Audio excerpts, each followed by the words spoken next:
Hi, my name is John Paulraj, and my mission in life is to make the learning of math fun. This is part 5, the concluding part of our discussion on the algebra of inverse functions. So if you've not seen any of the previous videos, I will link them in the description below. Please be sure to check them out. On this video, we're going to talk about how to examine and verify whether two functions are indeed inverses of each other. Let's start.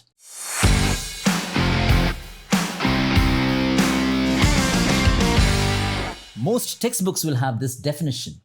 Two functions are said to be inverses of each other if and only if the composite functions f or g of x and g of f of x are both equal, and they're not just equal, but they're equal to that single term x. The question to ask is why? Why just equal to x? I can understand that the composites are not commutative, so f or g of x being equal to g of f of x is a special condition, but why should that be equal to x? The explanation to that is quite intuitive. If you were to look at the inverse functions as an undo operation, okay? For those of you who haven't seen my video on inverse functions where we described inverse functions as undo operations, the link to that will be in the description below. Please go and check that out, okay? What we said in that video was, if there's a domain of a function here, and that's the range of the function, let's just say that you had a function f that actually takes elements from the domain to the range in that direction.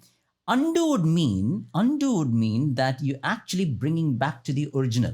So if there was a letter p here, which goes to some letter, let's say q there, all right? F would actually take the letter p to the letter q.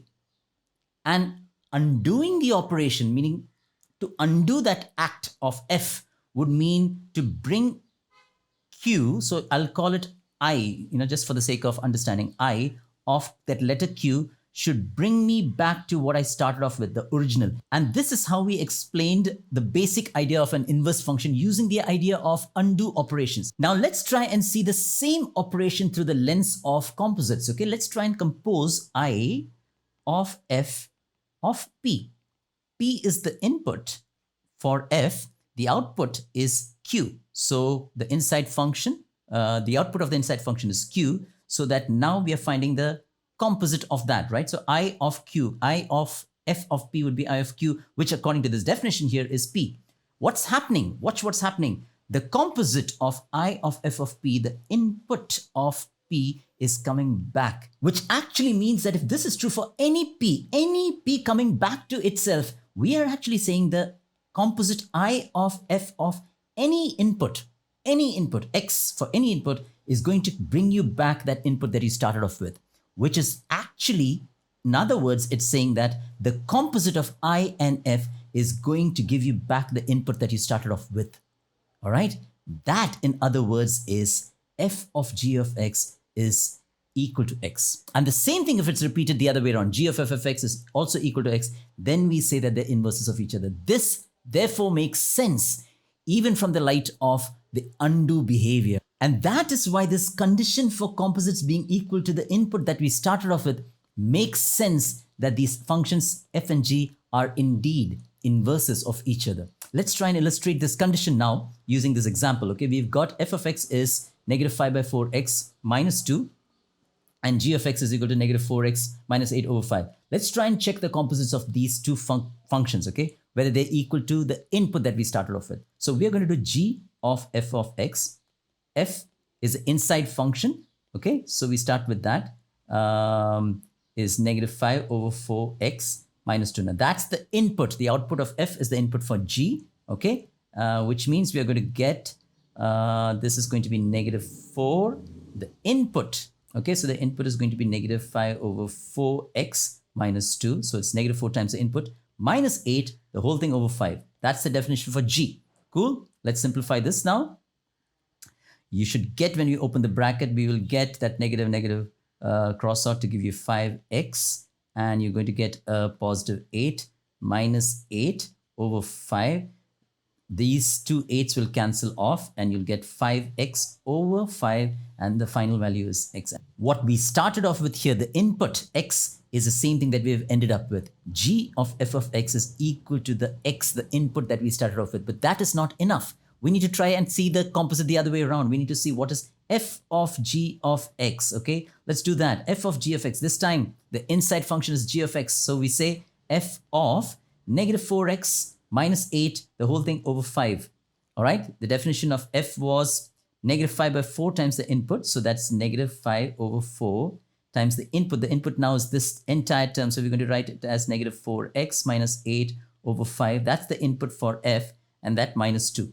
Okay, so this is the definition of f. This is going to be the denominator cancels with this one, and the 4 in the denominator will cancel with this 4, and there's a 8 here, which means I'm going to get x plus 2, and that minus 2 comes back as it is, which means these two 2's cancel off and my result is x. As we saw before, g of f of x is equal to x. We have now seen f of g of x is also equal to x, which means then that according to that rule of composites, because f of g of x is equal to g of f x and is equal to x, remember it's equal to the input that we started off with. That's why we can say that these both are indeed inverses of each other. And we can write f of x as the g inverse of x and g inverse or g of x as f inverse of x. Okay, they both are inverses of each other. Example 2. F of x is 3x plus 8 and g of x is x plus 8 over 3. Let's see their composites now. F of g of x is what we'll consider first, where gx becomes the inside function. Okay, the inside function is g of x, which gives us f of g of x, x plus 8 over 3.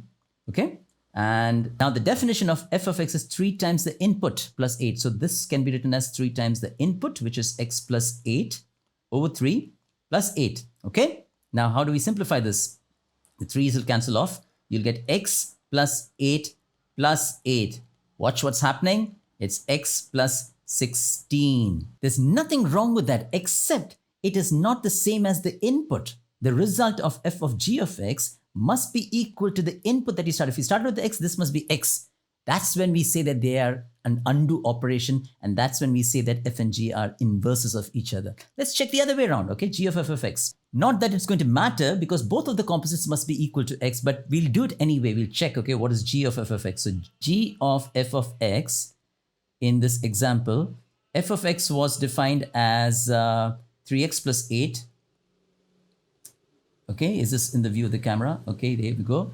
And g of x is defined as x plus 8 over 3, input plus 8 over 3. So the input now is 3x plus 8. So which means we have 3x plus 8 plus 8 divided by 3. Okay, that's how gx is defined, input plus 8 divided by 3. Now that gives us 3x plus a 16 over a 3. And again, g of f of x exists.